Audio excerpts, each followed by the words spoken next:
sa pagdulong nga bisag unsaon nato o analyze o tan-awon ang atong kahitang naa sa atong kinabuhi na mangita ta o atong relasyon sa Dios kay nagingon si Ginoong Hesus siya ang dalan, kinabuhi o kamaturan. Kulang ang atong kinabuhi kung wala ta relasyon sa Dios.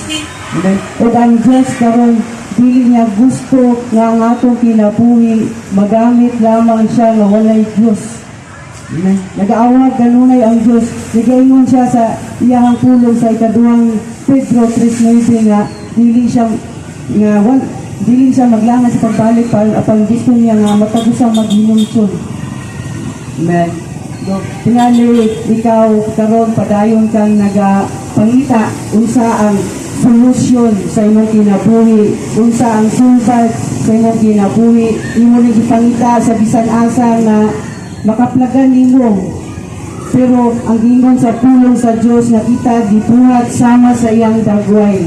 Amen. Nabisag kinsa pa ang atong tanawon, kung saan nato pagbutang atong kagalingon kung wala ang Dios, walay pulos. Nagaingon ang pulong, nagsang pagmaangkon nimo ang tibok kalibutan, apan kung kawat-an ka sa imong kalag, wala kay ikabawi. Kaya ang plano sa Diyos sa tuwa, may kinabuhi mao nga atong makaplagan siya.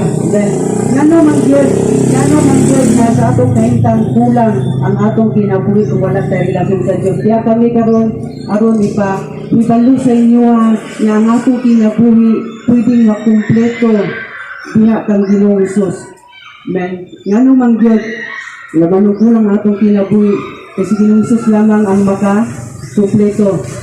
Ngano yan ang atong kahintang kagingon sa Bible ang tanan nakasala o nahilayo sa Diyos.